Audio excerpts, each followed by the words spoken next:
Olá pessoal, tudo bem? Pessoal, vamos dar seguimento à nossa disciplina. Estamos começando a migrar para a parte final, né, digamos assim, do nosso semestre. Estamos entrando no final de novembro, então ainda temos algumas aulas, mas já muito mais para o final do que para o meio termo, né? Bom, nós findamos a aula passada abordando o artigo 106, né, que tratava do perdão do ofendido. E vamos entrar hoje, tá, abordando a questão da extinção da punibilidade. E isso está onde? Isso encontra-se no artigo 107 do Código Penal. Mas antes de falar do artigo e seus incisos, vamos fazer breves comentários sobre a questão da extinção da punibilidade. Tá? Bom, quando a gente fala da extinção de punibilidade, nós estamos nos referindo ao fato de que se termina ou se cessa a possibilidade de punir alguém. Tá? Por óbvio, a punibilidade é o ato de punir alguém que cometeu uma infração, um crime. Tá? Quando nós nos deparamos diante da extinção da punibilidade, se configura nada mais nada menos que na impossibilidade de punir o autor de um crime. Aí vocês podem pensar, mas como não vamos punir o autor de um crime? Existem casos, e na sequência eu vou abordar o artigo 107, seus respectivos incisos, para fazer com que a gente entenda o porquê da questão da existência e em que casos se apresenta a extinção da punibilidade. Tá? Bom, então, sendo nós sabedores de que nós estamos falando da extinção ou da impossibilidade de punir o autor de um crime, tá? Sendo nós sabedores de que a punibilidade efetiva é a possibilidade subjetiva que o Estado tem de punir o autor de um crime. Então nós temos eminentemente, ou via de regra, a possibilidade que o Estado tem, subjetiva, de punir o autor de um crime.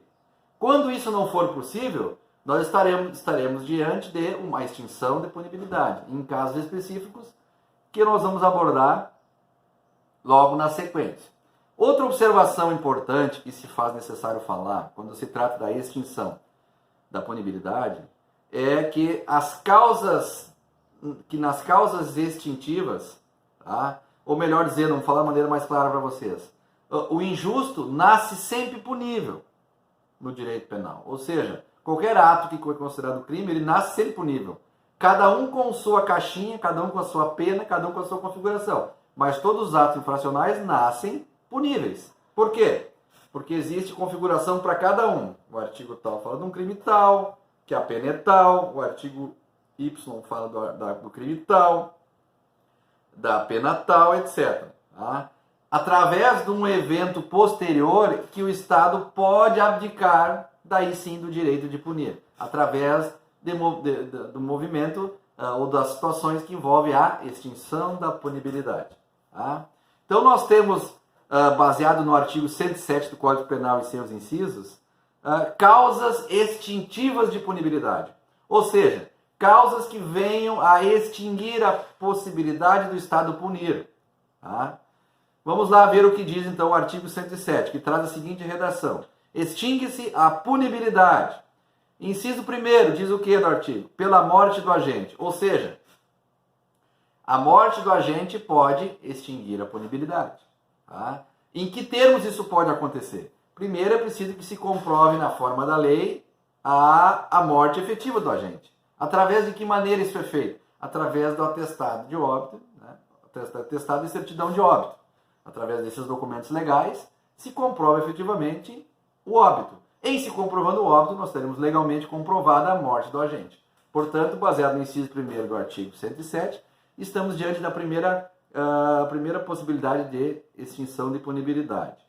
A segunda extinção de punibilidade está no inciso 2º, que traz lá pela anistia, graça ou indulto. Tá? Só não vamos interpretar de maneira diversa alguns pontos aqui. Primeiro, a anistia é uma lei que promove um esquecimento jurídico penal do fato. Tá? Como vai se dar isso? Tá? A anistia, ela na verdade, ela é uma ação, tá? Que tem uma parte burocrática feita pelo poder público. Tá? E eu vou explicar com mais calma. Tá? Não cabe, jamais caberá anistia nos crimes hediondos ou crimes que são equiparados a hediondo. Latrocínio, estupro, como exemplo apenas, jamais caberá anistia. Tá? A anistia ela se apresenta de duas formas, parcial ou total. Tá? Então é importante que a gente tenha essa observação. A anistia ela pode ser parcial porque ela alcança somente alguma determinada faixa de pessoas. Tá? Por exemplo, a anistia pode ser dada, por exemplo, só para pessoas que são primários, réus primários. Tá? E a anistia geral, tá? Ou total, como queiram, ela é destinada a todos os indivíduos que praticarem determinado fato. Tá? Então essa é a diferença clássica entre a anistia geral, total ou a anistia parcial. Tá? E a graça e indulto tem uma configuração diferente. São formas de indulgência do presidente da República. Tá? A graça ou indulto. Então, o presidente da República determinou, tá, que se mantenha ou efetivamente ou continue o indulto de Natal. Sabe? São um decreto presidencial, onde durante o Natal vai ter o indulto X, determinado tipo de pessoas que vão poder ter acesso a esse benefício. Tá bom? E a diferença clássica entre graça e indulto, tem uma diferença? Não tem. Né? Essa abordagem a gente tem que fazer. Tá? A diferença principal é que o fato de que a graça ela se trata de fato individual. Tá? E o indulto é coletivo. Então, quando você vai ter o benefício da graça, é um benefício àquela pessoa. E o indulto, por exemplo, é quando se trata de uma demanda coletiva. Como eu citei antes, o exemplo do indulto de Natal, a X determinada categoria de pessoas. É para aquele grupo de pessoas, aquela faixa determinada de pessoas. Então, a graça individual, o indulto coletivo. Essa é a principal diferença. Tá? Outra observação importante faz necessário interpretar com relação à relação do direito penal com a questão da Constituição Federal. Aquelas boas e velhas relações que você já deve ter tido no início do direito penal, que é a relação do direito penal com outras disciplinas do ramo do direito. Tá? No caso da graça, tá? Fica claro na Constituição Federal que fica proibida, expressamente proibida a concessão desse benefício a crimes hediondos e equiparados, assim como também falamos anteriormente, né, na anistia. Então, tanto a anistia como a graça não pode ser efetivado a pessoas que tenham cometido crimes hediondos ou crimes equiparados a hediondos. Tá?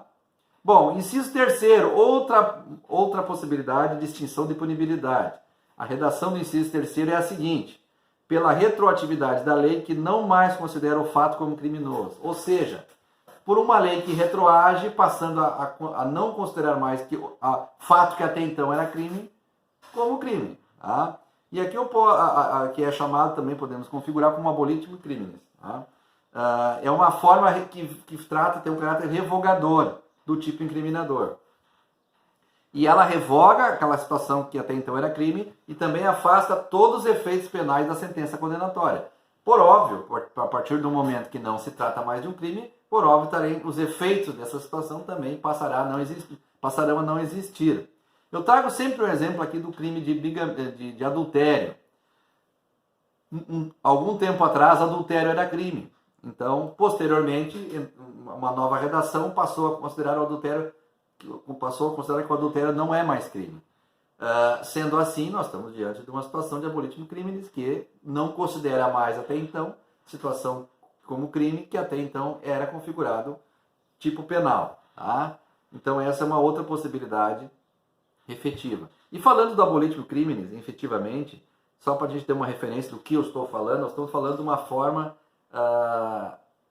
de tornar atípica uma conduta que até então a lei penal proibiria. Tá?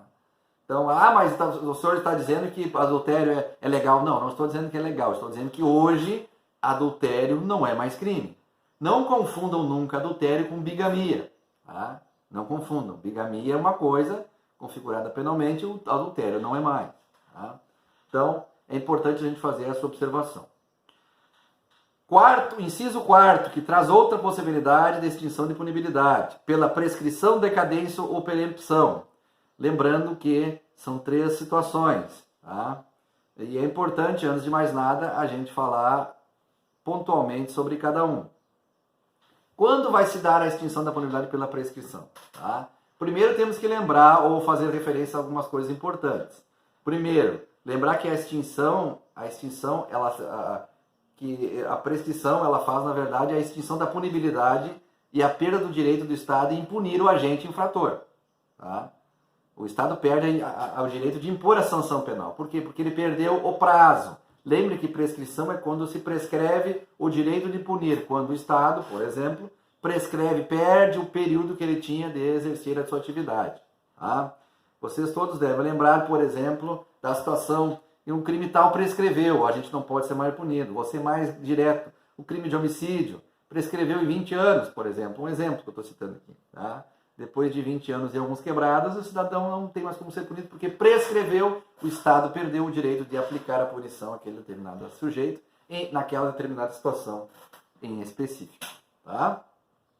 Bom, pessoal, vamos na sequência dar andamento aos modelos de extinção de punibilidade. Tá? Lembrando que essa questão da prescrição ela é muito importante. Tá? Mas eu gostaria de dizer para vocês o seguinte, que o ramo da prescrição, que a prescrição em si vai ser abordada logo ali na frente do nosso conteúdo de maneira mais detalhada. Tá? Então, seguimos no próximo bloco.